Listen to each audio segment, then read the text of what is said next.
ఈ వ్యక్తి గురించి తెలవాలి అంటే ఇది బీహార్లో జరిగిన సంఘటన అండి. బీహార్లో గెహలోర్ అనే ఒక విలేజ్.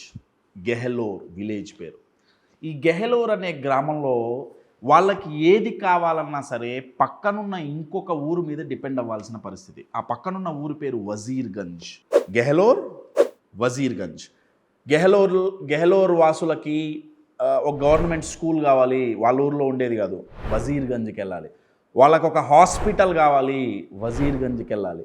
లేదు వాళ్ళకి తాగునీరు కావాలి, వజీర్గంజ్కి వెళ్ళాలి.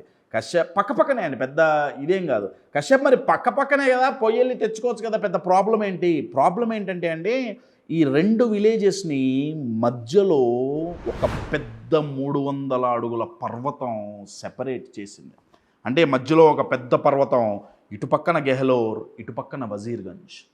నా వీళ్ళకి ఏది కావాలన్నా ఈ పర్వతం చుట్టూ తిరిగి బై రోడ్ వెళ్తే చుట్టూ తిరిగితే దగ్గర పోను 70 కిలోమీటర్లు, రాను 70 కిలోమీటర్లు. తాగటానికి మంచినీళ్ళు తెచ్చుకోవాలి అంటే వాళ్ళు ఎంత ట్రావెల్ చేయాలి? 140 కిలోమీటర్లు ట్రావెల్ చేయాలి. హాస్పిటల్కి వెళ్ళి చూపించుకోవాలంటే ఎన్ని కిలోమీటర్లు?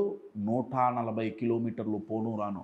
గవర్నమెంట్ స్కూల్కి వెళ్ళి పిల్లల్ని చదివించుకోవాలంటే ఏంటి పరిస్థితి? 140 కిలోమీటర్లు. సో వాళ్ళు ఏం చేసేవాళ్ళంటే బై రోడ్ వెళ్తే చాలా టైం పడుతుందని చెప్పి ఈ గెహలోర్ నుంచి ఈ కొండ ఎక్కేవాళ్ళు, ఈ పర్వతం, ఈ మౌంటైన్ ఎక్కి ఇటు దిగేవాళ్ళు, దిగి వజీర్గంజ్కి వెళ్ళేవాళ్ళు. ఆ నీళ్లు ఏదైతే ఉందో కుండలన్నీ పట్టుకొని నెత్తి మీద పెట్టుకొని మళ్ళీ ఈ పర్వతం ఎక్కి ఇటు దిగేవాళ్ళు. ఎంత కష్టం ఆలోచించండి. ఇప్పుడేముందండి, సింపుల్గా పోయి మనం బిందెలో ముంచుకొని తాగేస్తున్నాం కదా. వాళ్ళ పరిస్థితి అది కాదు. అయితే ఇక్కడ ఛాలెంజ్ ఏంటంటే